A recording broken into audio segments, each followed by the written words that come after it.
Hello everyone, আসসালামু আলাইকুম। Welcome back to my channel Saima's kitchen. এতক্ষণে নিশ্চয়ই বুঝে গেছেন আপনাদের সাথে কী রেসিপি শেয়ার করতে যাচ্ছি। হ্যাঁ, আজকে আমি আপনাদের সাথে শেয়ার করব ডাম্পলিং বা মোমো রেসিপি।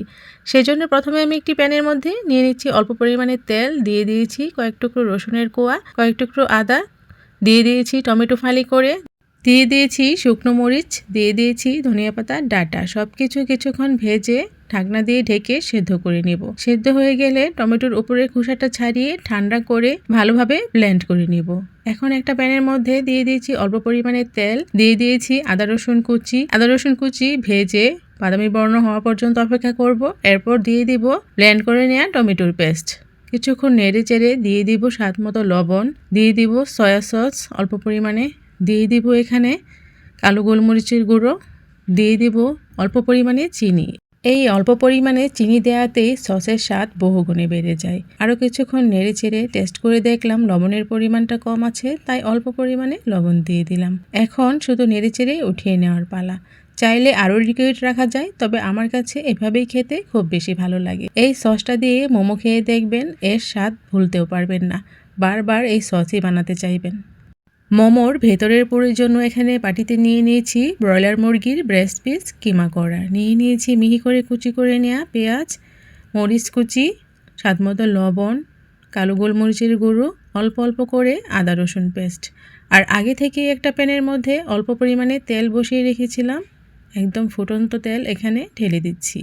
তেল ঢালার সাথে সাথেই সব উপকরণ একসাথে মিশিয়ে নিব, আর ভালোভাবে মিশিয়ে একটা সাইডে রেখে দেব। মোমো খেতে যতটা না মজার, এর কাজগুলোও কিন্তু অনেক কঠিন। একটা একটা করে কয়েকটা স্টেপে মোমো বানাতে হয়। এখানে আমি একটা বাটিতে নিয়ে নিয়েছি 1 কাপ পরিমাণ ময়দা, দিয়ে দিয়েছি স্বাদ মতো লবণ, রান্নার রেগুলার তেল। সব উপকরণ একসাথে কিছুক্ষণ মাখিয়ে নেব। এরপর একদম ফুটন্ত পানি এখানে দিয়ে দিব, আর দিয়ে ভালোভাবে চামচের সাহায্যে নেড়েচেড়ে মিশিয়ে নেব। একটু ঠান্ডা হওয়ার পর হাত দিয়ে ভালোভাবে ডোটা বানিয়ে নেব। আর এই ডোটা যতটা মসৃণ হবে, মোমোর শিটটাও কিন্তু ততই ভালো হবে, আর মোমোও কিন্তু অনেক ভালো হবে। আমার এখানে ডোটা একদম রেডি। মোমোর শিট বানানোর জন্য একদম পারফেক্টভাবে ডোটা হয়েছে। এখন আমি এই ডোটা ভালোভাবে একটা ঢাকনা দিয়ে ঢেকে রাখবো, যাতে উপরের অংশটুকু শক্ত না হয়ে যায়। আর এভাবে শিটগুলো বানিয়ে নিব। এখানে আমি বড় বড় রুটি বেলে একদম পাতলা করে বেলে নিয়েছি, আর একটা কৌটার মুখ দিয়ে এভাবে কেটে নিয়েছি। রুটি বানানোটা আর দেখালাম না, ভিডিওটা অনেক বড় হয়েছে। রুটি বানানো আমরা সবাই জানি, আর মোমোর শিটটাও অনেক পাতলা থাকতে হয়, এটাও আমরা সবাই জানি। যতটা পাতলা হবে মোমো খেতে ততই মজার হবে।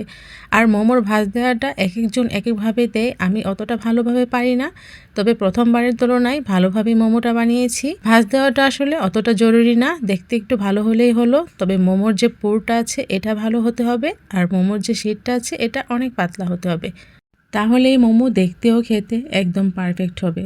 আমি এভাবে কাঁপা কাঁপা হাতে ভাঁজ দিচ্ছিলাম, আর এভাবে আমি একদম পারফেক্টভাবে মোমো বানিয়ে নিয়েছি। প্রথমবারের তুলনায় আমার মোমোগুলো অনেক ভালো হয়েছিল।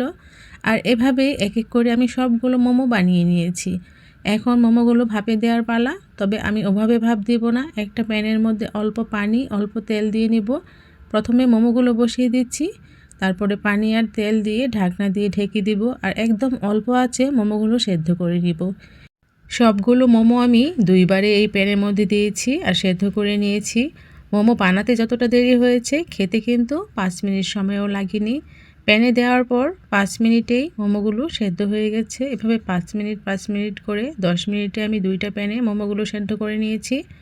আর এভাবে মোমোগুলো বানাতে আমার খুবই ভালো লাগছিল।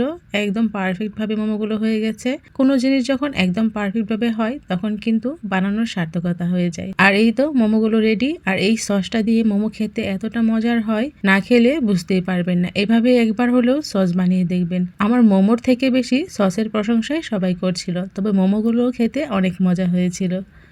এভাবে মোমো আর মোমোর সস বানিয়ে বাসার সবাইকে একবার হলেও বানিয়ে খাওয়াবেন। সবাই আপনার এই রেসিপির প্রশংসা করতে বাধ্য হবে। এরকম আরও নিত্য নতুন রেসিপি পেতে আমার চ্যানেলটিকে সাবস্ক্রাইব করে আমার পাশেই থাকবেন। ভালো থাকবেন, সুস্থ থাকবেন। আল্লাহ হাফেজ।